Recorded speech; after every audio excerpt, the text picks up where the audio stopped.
give this some information on I'm us. starting. Good morning, good morning, good morning, Buffalo. It's exciting to be here. I'm back from a retreat. I was on a Christian retreat, kind of getting back with nature, getting in tune with deepening my spiritual side. So it's great to be back. And I think sometimes I got to learn a little bit about myself, about when I was younger, some of the things, and explain some of the things that I did and make it make sense.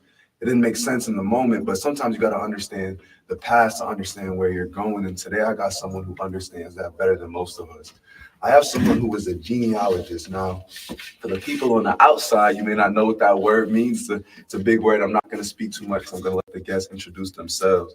But I'm joined by the knowledgeable and very wise Miss Brenda Salter Brown. And so before we get into too much into the interview, I just want to ask, how are you doing? And maybe give a couple words to kind of get yourself introduced to the viewers listening. Hi, I'm very excited and very happy for you to ask me to come on to your show to talk about genealogy, which is a great passion of mine. I love history, and to get into genealogy and to study family history, that's what genealogy does. It retraces your roots back as far as you can go. Many of us African Americans kind of stop somewhere, maybe just a little bit into the 1800s because of the records that were not kept very much on many of our ancestors back then, but we trace back as far as we can go to get insight on our history and to learn more about our families. My name is Brenda, like I said, Brenda Salter Brown, and history has always been a passion of mine. I love history. And if I could ask you, why is history so important to you personally in your own walk? Because it helps me to know about myself, and it also helps me to know about the places that I live and the places that I visit. I remember history being a passion of mine even back in grade school, learning about the earlier history, even though I pictured myself in that history, but I didn't picture myself in the right way. I didn't know. Very little was talked about slavery and different things of that nature for the African American. We learned about the Puritans, the Pilgrims, and the gold rush days, like that history that was really not my history. It was mostly the history of the country, but it did not reflect on my history, my true history. And I used to put myself in those places till I learned where my actual history began and where it was. Now, if you're listening, you're someone who says, I have a history, I have a story, you can call in and join the conversation at 716-837-1112. But I think that's so true. Last week, I had a guest who was a Native American, and they were talking about how important just seeing yourself there is, being represented fairly. And I think sometimes, like you said, when we don't have an image for what success looks like, we're a persevering race. We've been through a lot, and seeing yourself really impacts your identity and how you move forward. Right. But seeing the change that we've came through, how we've overcame that. My ancestors were, people joke about it, but royalty, right? I need to believe I'm royalty to survive nowadays, right? I have to believe that I have greatness inside of me. And sometimes, whether you can't see it right now, just knowing that your past was great can make you feel like you've been here before, right? Yes. We're not foreign to excellence. And so I think sometimes when you want to get deep in something, let's say I want to learn a new skill. Let's say my toilet's being weird and I got to learn how to fix it, right? You got to kind of sometimes learn how it works before you can learn how to fix it. So before we get into these deeper questions, can you give the listeners who are just kind of listening a general overview of what genealogy is to get an idea of what that is and what you guys do over at the Buffalo Genealogical Society? Okay, the Buffalo Genealogical Society of the African Diaspora was founded in 1996 by the late Robert Davis and Sonia Walker.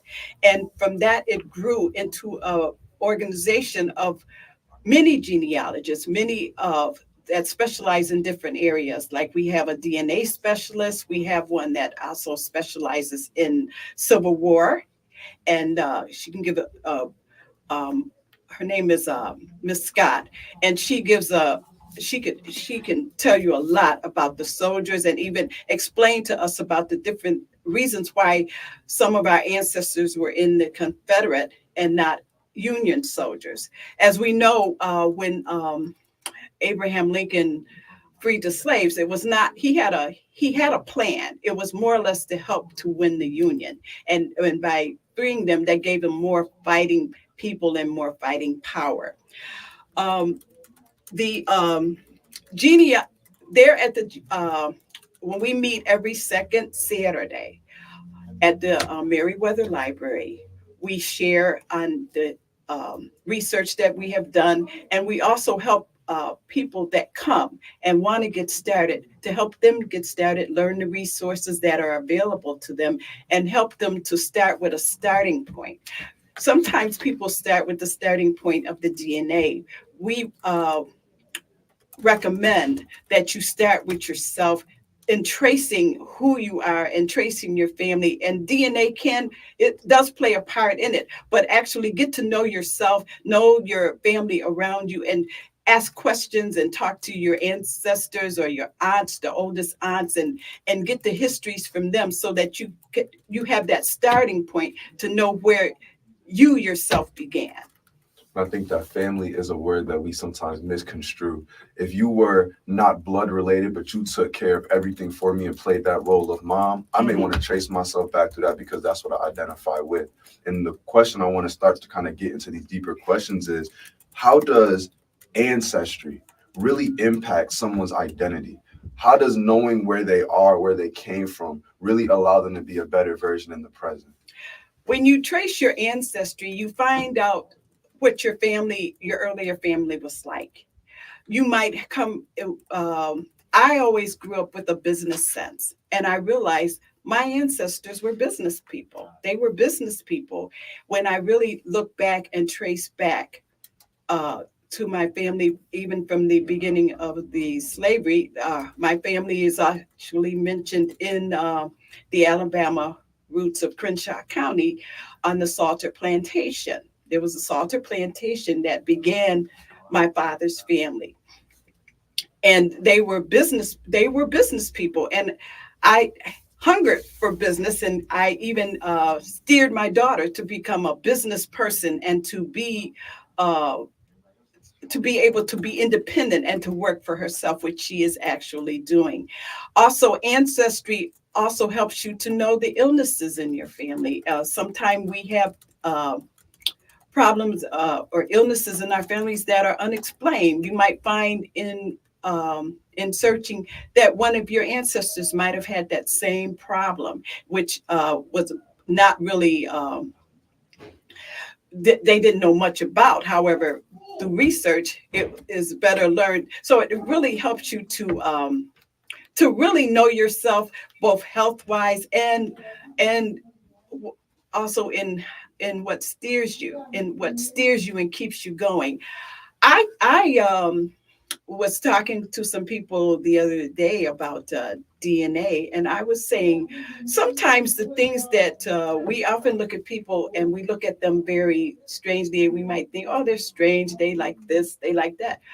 I think DNA plays a part in that, because when you trace yourself back to the roots of Africa, you find certain tribes have the characteristics or the different things that you might see as beauty. I might not see it as that, but somebody, like there's this tribe that wears the white makeup all the time, and I look at so white. And but then you have the people that love to put makeup on. So you really look at that kind of stuff. Well, why does they see that as beauty? And I don't see that as that, whichever way in which they go, if you understand what I'm saying. I do. So I think that now that we know about DNA, I think that plays a really integral part in how people see life and how see things. What's strange to us is very beautiful and common to them.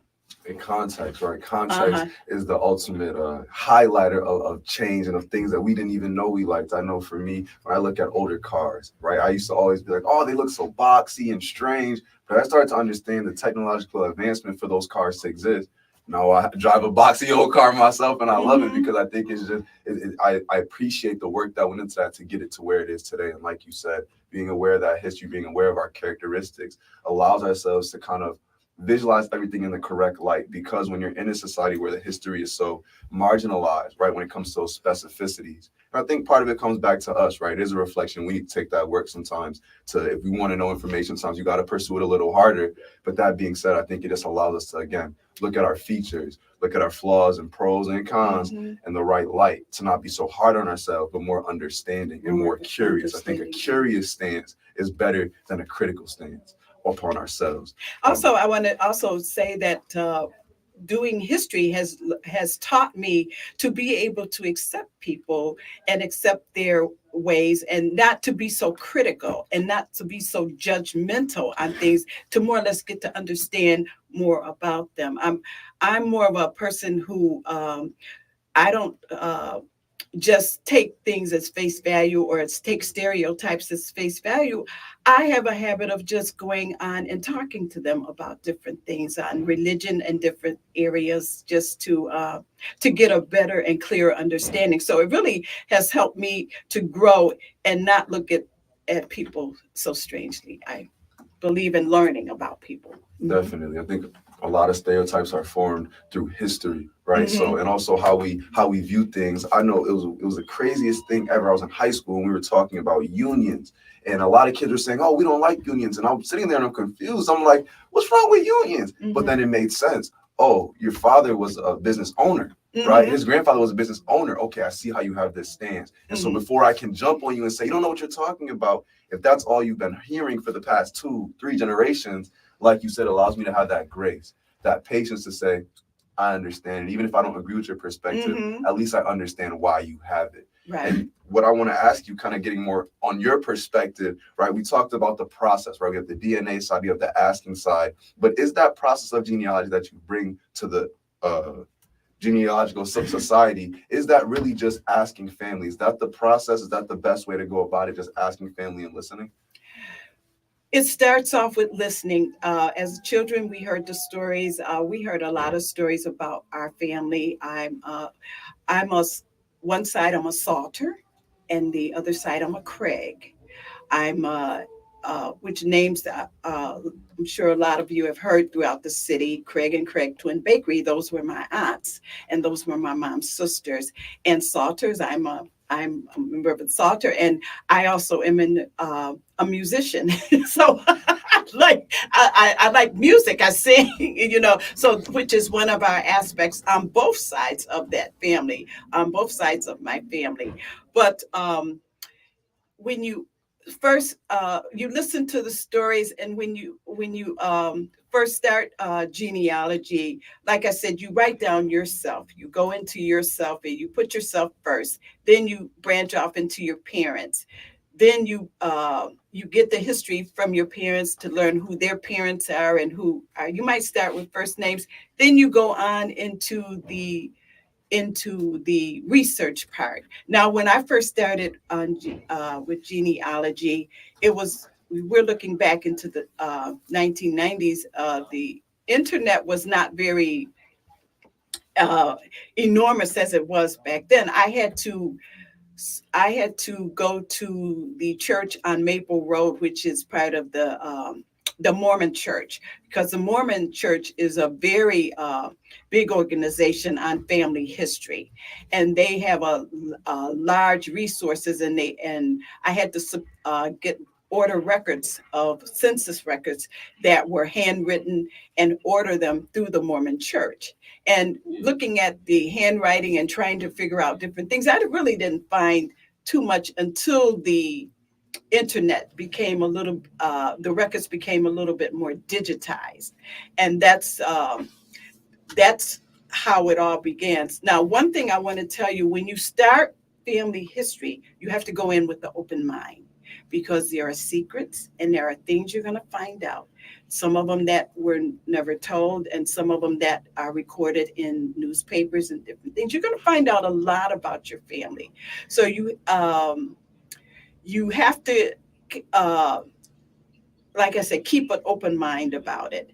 And some things that your family might have wanted to keep hidden, you find out a lot of things. Like wrote about my grandfather who back in the early 1900s went to jail and had murdered down in Alabama, which is part of my history. But I had heard the story of it, and my grandmother had told me about it. However, when I did my research, that was when I really actually got to read the newspapers, to see the court, see what happened with the court case, and to actually know what actually triggered it. It's a lot of it. The information is recorded in our book. Have a book.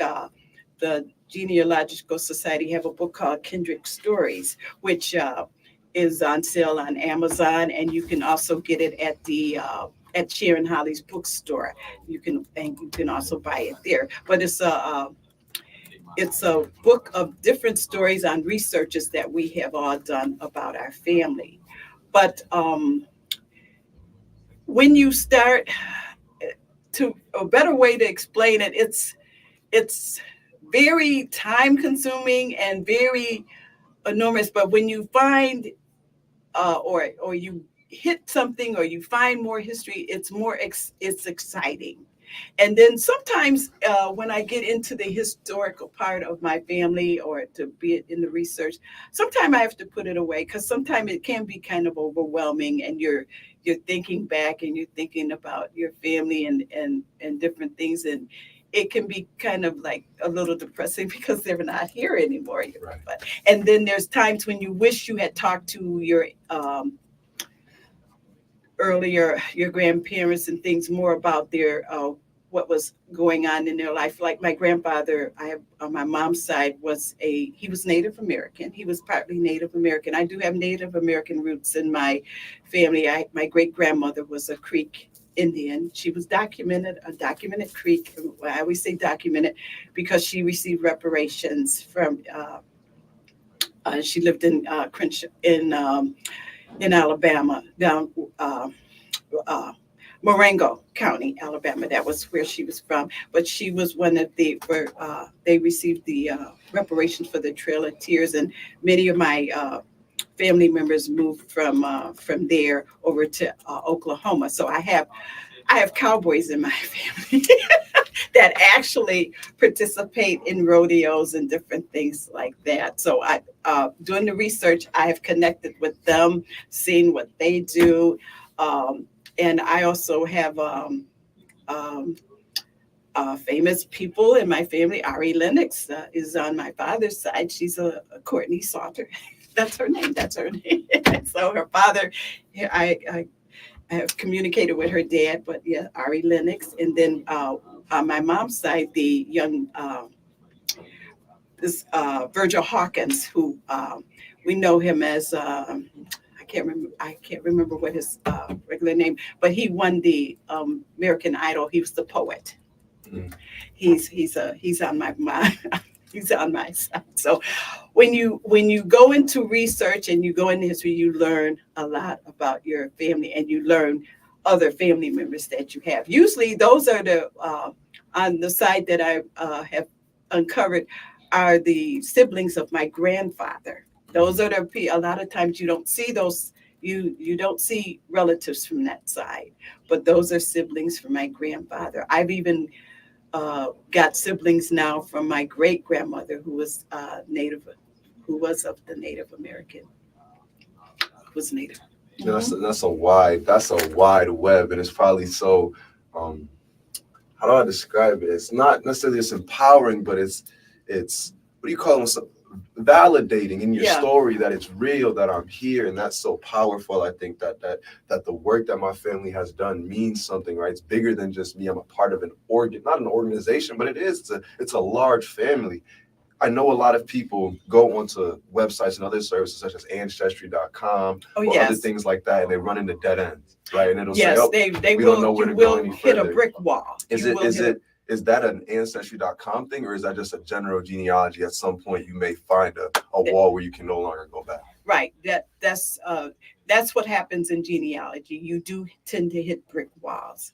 Like even my grandfather, I hit a brick wall in finding his actual birth records. I haven't found that. However, I have went back on my my father's side back to the actual slave owner of my grandmother's mother. And I have a picture. He's my great grandfather.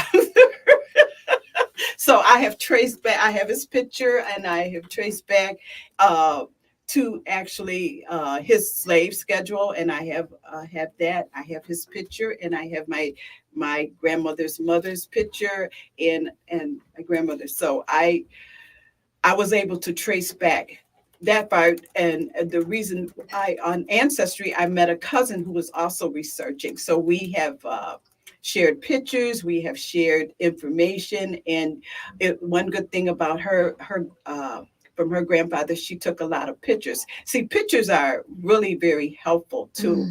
And when you take pictures, make sure you document them. Let know what's happening even at the time when you take that picture, because as you put pictures in a book, you see pictures, and you never know what's going on at that particular time. So it's always good to document pictures, and always good to share the information that you find, because even though I do it, I would like to see someone else actually take it on also. That keeps it actually going, so that the history is continually going back and forth. I hope I answered your question. Absolutely. It's a grown, actually, you segued us right into the next point, actually, because with history, right, the difficult part is not just the record keeping of it, but it's the preservation of it, right? Yes, Making sure that it's not being lost, right? I can preserve my history perfectly, but if we forget where these books go in the move, we leave them in the attic on accident. Well, that didn't really do us much good. How do we look at genealogy in the future, not only as generations kind of expand more, because it's an exponential, I'm pretty sure, growth, right? As the generations go, you're gonna have kids. It's gonna get wide, right? Your branches get wide, and also not only that, but just genealogists in the future. How do we look at genealogy as a whole in the years to come, and how do we make sure that it doesn't lose some of the history and some of these records that are so important? Is by sharing. That's because you never know what's going to happen. A fire could happen. You could lose things. You share, and that's what we do with family reunions. We always consistently talk about the history, share the history, and that's where it all starts. Another thing too is what I always tell people, recommend, is that when we have to go, like when our children have children, and a lot of relationships do not always last. The parents separate, or a parent, they might not be married, and it's just where they have children. When you go to the baby showers, the best gift is to give that child, that baby, their family tree. That was one of the things you give that is really good, in addition to anything else, so that in case the relationship of the parents do not last and the child becomes separated from, they'll know a little about their family and about their whoever the parent is that's missing that family, and know where they came from. So I always suggest that you give them the family tree. I have copied the family tree on pieces of cloth that could start a quilt or something like that, where they know that I'm from this person, this is my dad, and this is some family members. Because you have family members that are out there, and many of them sometimes fall in love, and they don't even know that that's a relative. That's true. Yeah, because I always tell the story of when I was a little girl, and I used to see this young man all the time walking around in the area where we were. And I knew his first name, but I didn't really know his second name. But it was like he had came down the street, and a classmate, and I'm very young at this time, and he comes back, and he has Raymond with him. His name was Raymond. And he says he's your cousin. I said, no, he's not. I said, no, he's not. And Raymond was saying, yes, I am. I said, no, no, you're not. No, I don't know. I didn't know. I had seen him at school. I said, no. And out of the blue, I hear, and my mom said, yes, he is. And I was like, wow. That happens to us all the time. Yes, it was like, yes, he is. And so she explained to me he was a softer, God rest his soul. He just passed not too long ago. He used to. You guys have a call coming in. Oh, okay. He used to drive a cab that had the word salt on the dome. It used to say salt. That was Raymond. Oh, wow. And yeah, that was our cousin Raymond. He passed, yes. I had another question, but I think you're speaking so much fire that someone else was joining the conversation. Okay. Caller, you should be on the air. Good morning. Good morning.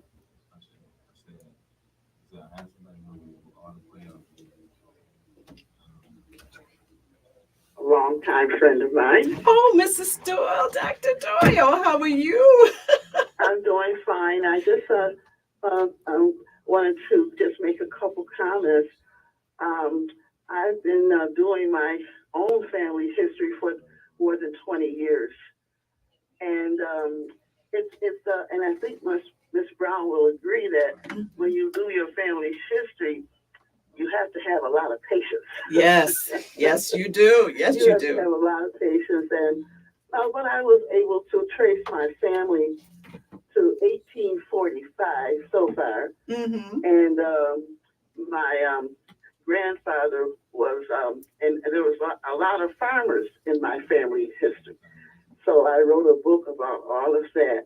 But I just want to stop for a minute and I just want to, if you don't mind, I had called in about my essay contest for high school students about the fighting, and I just wanted to give the winners Absolutely of the contest. Sure. Yes. Yes. The winners were Ari Webster. She's going to receive $100. And Iman Shaw, $75. And they wrote their own feelings about fighting in the schools. And the awards program will be Sunday at 12:30 at the Meriwether Library. I just wanted to just let you know about these students, and they won the contest. They go to Burgard. So anyway, thank you. And so thank you, Ms. Brown. Thank you, Mrs. And I'll Doyle. talk to you later. Okay, Goodbye. yes. Mrs. Doyle and I met Mrs. Doyle. I attended a history session she gave, and she just really, to hear her talk about the early African-American history here in Buffalo, and it was like, oh, wow, she just really got to be. And then later on, I worked in the school system, and I was assigned to work with her. So I learned a lot about her and a lot about history working with Dr. Doyle. And she's a wonderful, wonderful woman. And she has taught so many students, and I have learned so much history from her and everything. It's always a pleasure to hear her speak. Absolutely. Yes. Sometimes people's reputations precede them. I've yet to meet Dr. Doyle, but I'll say everywhere I go, I hear some kind words. So I'm excited. I got some anticipation. I actually thought on Saturday when I was in the library looking for a guest and getting a paper, when I saw this other lady, I was like, I wonder if that's Dr. Doyle. And I was like, ma'am, what's your name?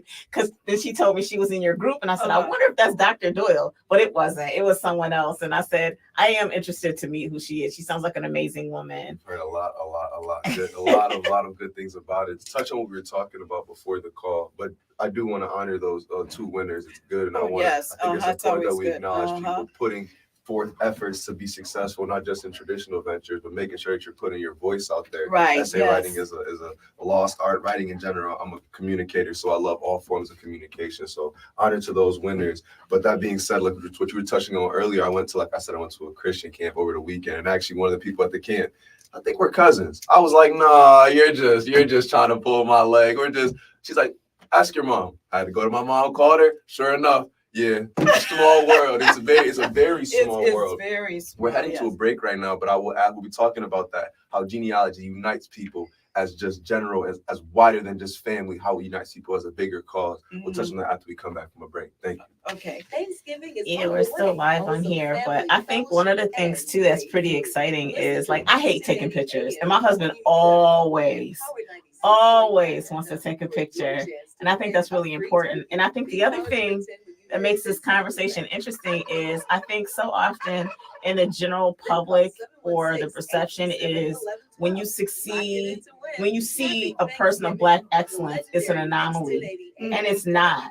And even if we don't go all the way back to Africa, right here through all these things, I was listening to this book I was reading. I try to read 30 minutes a day. And it was talking about, like George Washington Carver, like how he was sold for a horse and was able to go into an environment to just explore and expand. And then they talked about all the things from sweet potatoes and peanuts. And all you hear about is peanut butter. Like you don't really hear about all of the other inventions and how he was sought after. Dr. Miles Monroe talks about how, your gift will make room for you. And all these people wanted him to go to all these places. And he said, no, this is my mission. This is my place. And I'm staying right here at Tuskegee. So I think that knowing this really helps us to be more proud as a people, to know that right in our families, there's some amazing people.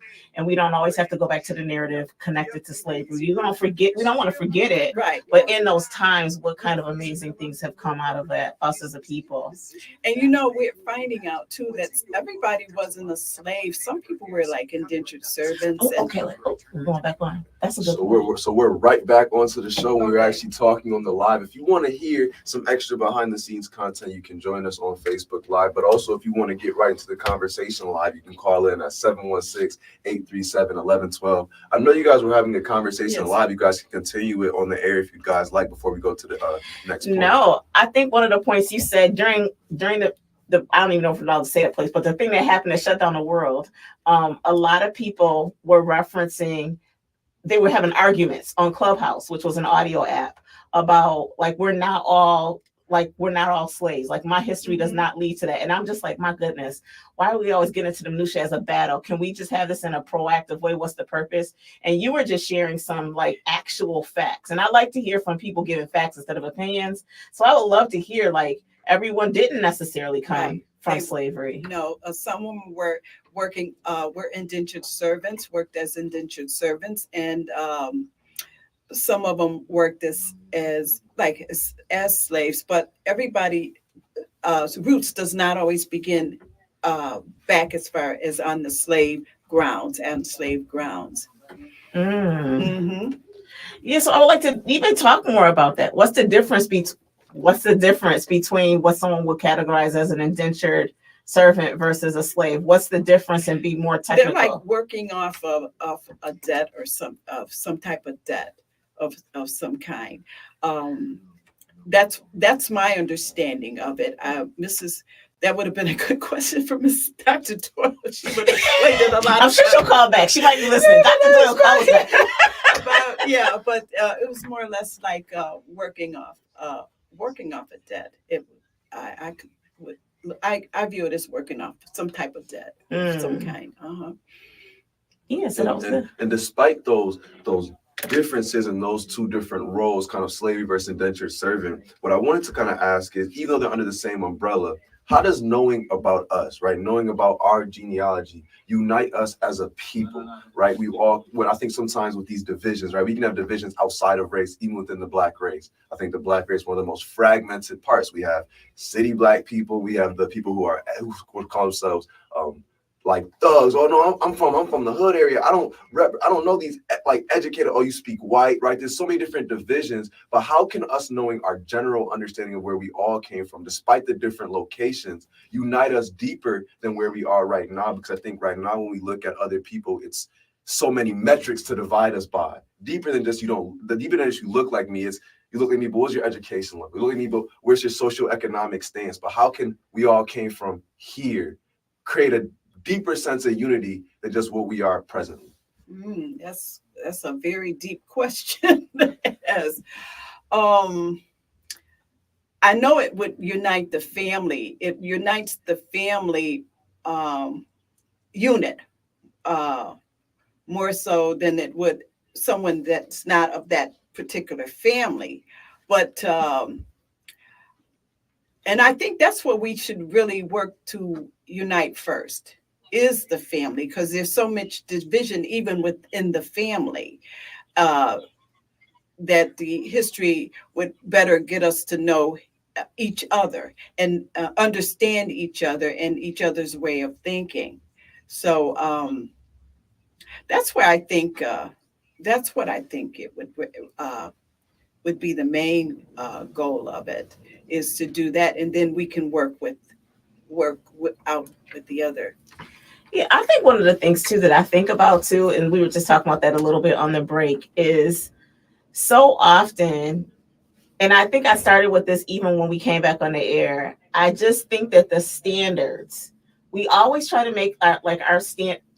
Not that I don't have an issue when people are just like, we want to have these things that make us stand out so we can be proud as a people, but we have a rich history. Right. We have some really smart people. So stop thinking that as an African American, we can't be a doctor.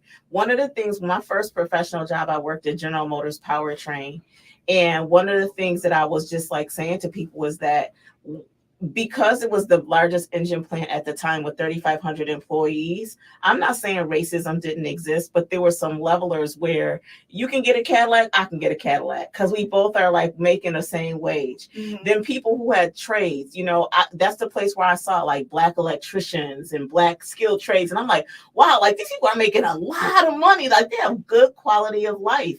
And I didn't even know those things because even my father-in-law who passed away, he was a skilled tradesman and no one knew. And I'm like, y'all don't understand. He had a specialty skill. That was a very, very, very smart man. Y'all might have this thought about him, what you might have thought about in the world, but like technically he was one of the smartest people. He had to know math. He had to know some things that y'all thought that we just know. He knew what a micron was. So I just think that knowing this information, it actually gets me excited because, again, I think for me, I haven't really been a fan of let's go to the family reunion, but even in our family, a lot of times my kids will say, well, I don't even know all my cousins, or I don't even know all my aunts and uncles. And Buffalo is small. Mm-hmm. Everybody's related some kind of way. Oh, yes. In fact, yeah. A lot of people say, Brenda, you're related to everybody. I said, you just find out how your trees connect together, because people I went to school with, I find out how their tree connects into mine through marriage or something. Then the next minute, we're all related. We call each other cousin-in-laws, or family, because our trees come together. And one person in the family might have married this person, and that's someone that I know from, that's this. So one of my cousins, Michael Chapman, who's the pastor of St. John, he's a Salter, yes. That was my father's sister. His mom was my father's sister. So he brings all three. There's three units that he brings for a family reunion: the Salter, the Davis family, which is Phil Davis, who's the playwright that's here in Buffalo that has those different, Phil Davis. And then there's the it's three families, and we all have a reunion, and we call each other. We're all related, and we call each other, family, because that's the unit that we have, all our trees, and we're not actually by blood, but we're by family connection. And it is a wonderful thing to do, to actually see we all met each other, and to see all three of our families come together and celebrate and have a reunion.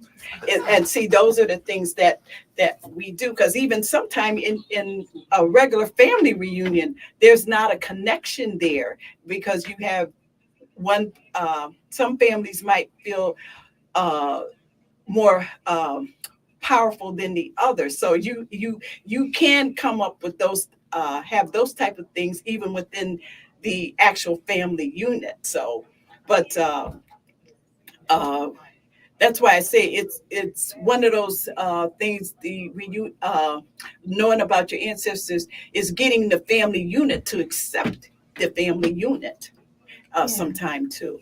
And I think when you think about the idea of love right within a family, that's kind of where I was getting at. When I know that we're all connected somehow, I may have a little more love and grace on the stranger than I normally would. Because when I say brother, even though I don't know you, I'm saying brother for a reason. When I say sister, I'm saying sister for a reason. And we always talk about it's a small world. I think sometimes we don't act like it, right? It's a small world, but yet you want to be rude to the stranger that you think you're never going to see. That may be your family. right? And just thinking about it in that mindset of we all are connected. Buffalo is a really small city. Yes. It's a really small city. I call it a city town. It's like a city, but everybody in here just stays. We all know each other. And so we're close, closer than you think. And I bet your stranger is more alike than you are different. And that's not just for your stranger on the right, your stranger on the left. It's for streets, blocks, and ultimately the city that we inhabit. So I think that just understand that we are connected. There is a reason, there is a logic behind the fact that we all share similar characteristics, that we're going through similar struggles, unites us more than separates us, despite what we want to believe. So I just think that kind of to go back to kind of better frame what I was asking is just, I think that that's so important. And you answered that question because it is that connection, despite if we're blood or not. Right. Family is deeper than blood, I believe. Connection is deeper than always just blood or someone saying that we were coming back from the same person, same web, right? We can still be related in a different way. And so, like you talked about, history changed our expectations as well. You don't have to go far to lean on great. And even there may be some people alive who are great, but if you're just willing to go back a generation, expand a little bit horizontal, you may meet people that you never even knew are connected. Because like you said, some of the names you're mentioning are people that are recognized, honored, and now know, rather than just a distant person, like you said, someone who's almost, I think we see people that are great, we can almost see them as unhuman. Oh, they're different from me. They're successful, something different. No, they're like us, and we can be great as well. Right. And we all begin to think that we can be great, and our expectations change. When one person is inspired for change, that changes a family. We change a family, change a block. We change a block, change a community. When we get a community of people empowered for greatness, I think that's how we begin to actualize the change in our people that we always talk about. We got to change our mindset first. But rather than looking at hope for the future, let's just look at the history of the past. We've been great. Let's continue to be great in that mindset. You know, I talked about my daughter. One thing I didn't do was, I remember her telling me the first thing she wanted to do when she wanted to grow up, she wanted to be a truck driver. I was like, what? Are you serious? That's a good job. I know, back then, it was a mindset of me. But however, I never told her she couldn't do it. I was like, okay. And I prayed. I said, I just hope she changes her mind. So when she went into high school, she became interested in doing hair. She used to do her dials hair, and she became interested in hair.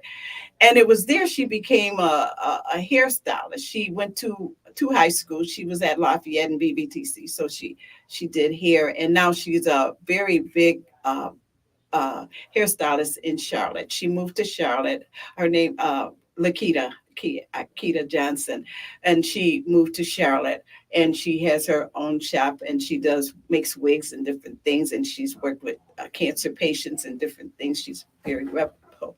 But the one thing is that I wanted to always tell her, and I'm going to share this because I had her out of wedlock, and there was so much stigma about children out of wedlock. I'm a 50s boomer, so you can imagine the talk that was going back around there, having children out of wedlock. I always wanted to let her know she was very important, and that anything that she strived for, that she could do, and that I always wanted to be with her and be a steady influence on her. I'm a singer. As I said, I'm a singer. Twice I was asked to become a professional. I turned it down for the simple reason I didn't want to be away from my baby, my daughter. She's my only child. My daughter, I wanted to always be an evident thing. However, God has allowed me to be on the professional status. I have sung with many greats. I've worked with many great people, Marvin Hamlish. I've sung on programs with Gladys Knight. I've done a lot. I've been in movies. I've been movies and different things. So I've lived the life of somebody that has done it. I might not have the money they have, but then I don't have the headache either. But it's like to see how I have been an integral part in letting her know that she can do whatever she stresses to strive to do is been my joy, and that has been my reward enough. And that's the way I even when I worked in the education, I never told the children, no, if you want to do that, you strive to do that. And I always taught them about the decisions you make in life sometimes affect more than you. So make sure that you can accept the consequence of a decision you do. If you know it's wrong, don't do it, because you know that you can either do it and get away with it, or you could do it and get caught. But make sure, but no, you're going to have to pay something. So you know, and that's the way I actually talk to children, and I talk to them to give them that reality. That's the whole reality kick. Reality kick. But I also tell them, anything that you do, you have to work hard to do it, and you have to study hard, but you can do it. It's nothing you can't do that it's nothing that you can't do, as long as you work hard to do it. The permission to dream, as I would call it. It's a lot of people want great, but they just think that I can't do that. The permission to dream. No, you can dream big, bigger than you imagine, and that's okay. And whether that comes true or not, don't ever stifle yourself from dreaming, right? When you don't have a dream, when you lose that purpose, you kind of get lost in life because you no longer have a compass directing you towards where you want to get to. And even if the direction isn't super clear, you just type in a general area in the GPS, you'll kind of be able to figure it out as you get there, but don't stand still out of fear of never reaching it at all. I think that that's where a lot of people disqualify themselves from success. And that's just a shame in our community. But you especially talked about the next generation, right? Speaking life into the youth. Right. How do we continue to inspire the youth and the generations to come moving forward to continue excellence rather than stopping or feeling like they can't reach that goal? By educating them, I feel by educating them toward greatness and showing them things of how people, books and reading of how people that strived hard to do certain things and how they succeeded in doing. To also speak is support them too, is to support them in what they do when they go to school. Don't just send them to school and you don't become involved with that. You be visually there, and to help them through that. And if they do, if something happens and they don't reach that goal, or still push them, well, okay, you didn't do it this, but you can do that, or keep going, and not having them to get that defeatist attitude that they won't be able to do that. No, so there's a couple things that you said that I love. I love the consequence of your choice. And one of the things I say is, even if it's legal, even if it's something, whatever, when you make decisions, they do have an impact. Number one, that's really great. And number two, one of the things that I think is great also is modern technology. I have some young people in my life, and I'm like I take photos a lot for my memories. It doesn't always have to go on a gram. And I think that one of the things my mom would tell me is that back in the day, one of the ways we would begin to, I'm trying to think of tactical transition now, like tactical application. One of the things we used to have is, it seemed like every Black house had one of them big Bibles. Yes. And in the front of the big Bible, it would have your family history written in it. And now a lot of young people, do you even know what I'm talking about? My son don't even know what I'm talking about. But my big mom had one, my mom had one, my granny had one. Everybody had one of them big Bibles, and it had family history in the front. Another thing is, I would be like, why do some people collect all these obituaries? And I know on Saturday when I was there, it's like people, if you take the time to really read some of those obituaries, they might be long. And I used to say, oh my goodness, why is it so long? But that's another sense of that we're finally having some conversations we never had no more. And now this person is gone. They can't even give us more richness about that narrative. But those are two ways. What are some other ways that like younger people or people now utilizing all the technology that's out there can begin to explore their family history? I know you said on Saturdays you guys are there, but what are some other things people can do, or maybe even questions they can ask to start having those authentic conversations? And before you answer that question, is the other thing I want to say. Like, I think about my mom. My mom came up here on a train at 9, I think it was, and I always tell her, I was like, man, Ma, like your story is, you are always the exception, meaning that God had a huge plan for your life. And when she talks about it, sometimes she'll say what she doesn't have and what I'll say, and she will give all the glory to God. I said, but Mom, you need to get some details, because God had a special plan. You were 14. Number 14, and you were sent here to Buffalo at a time that technically you shouldn't even made it up here on the train, coming from Alabama all the way to Buffalo, where she grew up in Lackawanna. And like that process itself, but yet God had a plan for you. So how do you encourage people, to start documenting, but like you said, be kind and tell the whole story. Even if it feels like there's some secrets, there's values in sharing the whole truth on how you remember it. So I'm going to give it back over to you. Oh, it's good that you mentioned the obituaries. As you know, a project of the BGSAD is the obituary. We are now working on volume 4, where we have obituaries that are on file and on display in the library. And that's a good way of using as research for a genealogy, because it also has a history of the person, and also it plays a part even further down the line.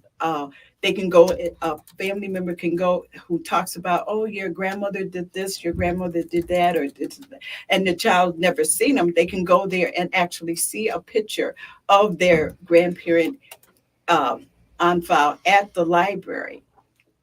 I had a habit of documenting things myself, and one of them was of a girlfriend of mine that died of cancer. And I remember when she was on Channel 7 and she was being interviewed, her son, who was a dancer, Williams, I call him Peanut, but he's a dancer. He's a dancer, and he was able to show his children, his mother, and they could actually hear her speak and actually actually do that. But documentation is very important. I just had a family member pass away. She was very rich in history, and she gave me a lot of the history on the Salter family, because she was down there. And one of the things that I did was I taped her voice so I can remember her voice speaking.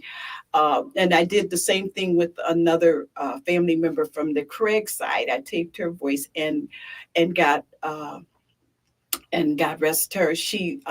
I met her with that year, and we talked for a couple of times. She was on Facebook, and I got her history from her documented, and she died of COVID. But it was just wonderful to hear her clear up some things and to tell me about the history of the family. So all I can say is that when you start is to start asking questions now of the people that are still living,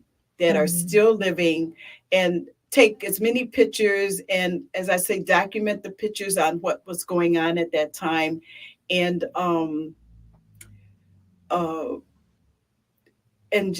go on to learn the sites that are, like, you have Ancestry, which is a paid site, but Family Search, which is by the Mormons, is a free site that you can go, and it has a lot of the information. In fact, what is it called? FamilySearch.org, and that's under the Mormon church. And that was where I got a lot of my marriage licenses and things. I found a lot of that on there before I actually found it on Ancestry. So, and then there's other sites. You have the military sites that actually talk about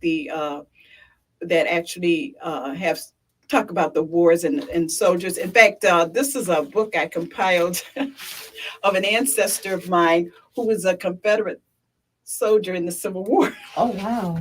I got his record of his pension. I got his the war the battle he was in.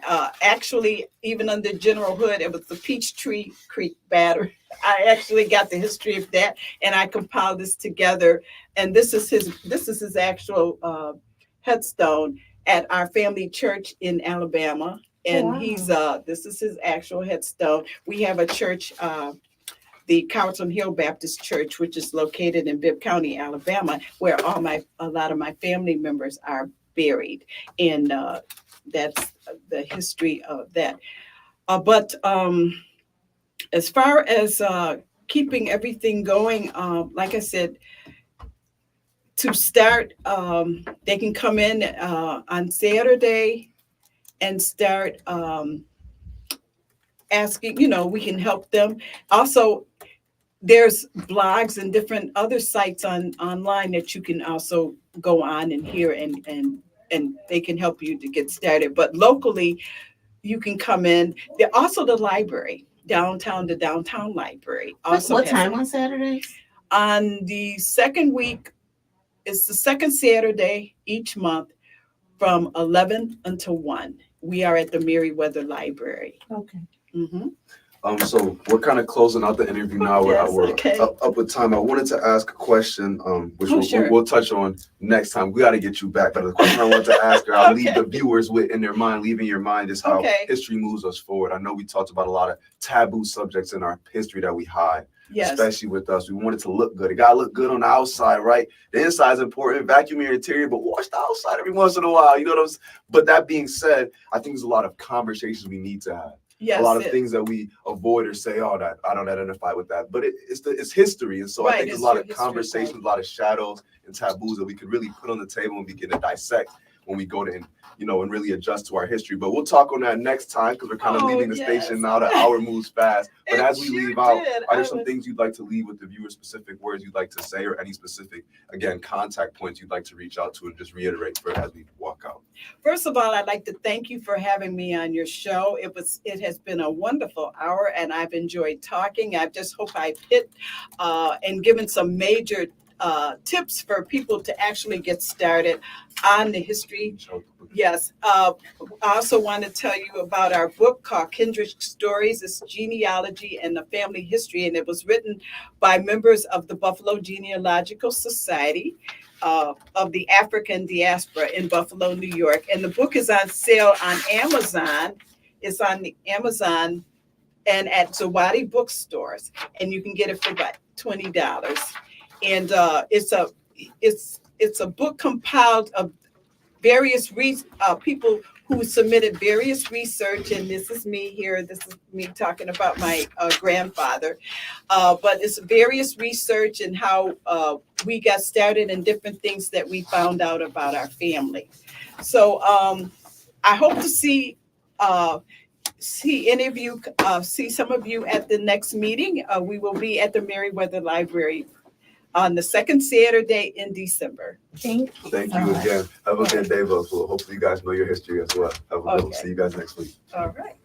And I put those links on the Facebook Live too, so people can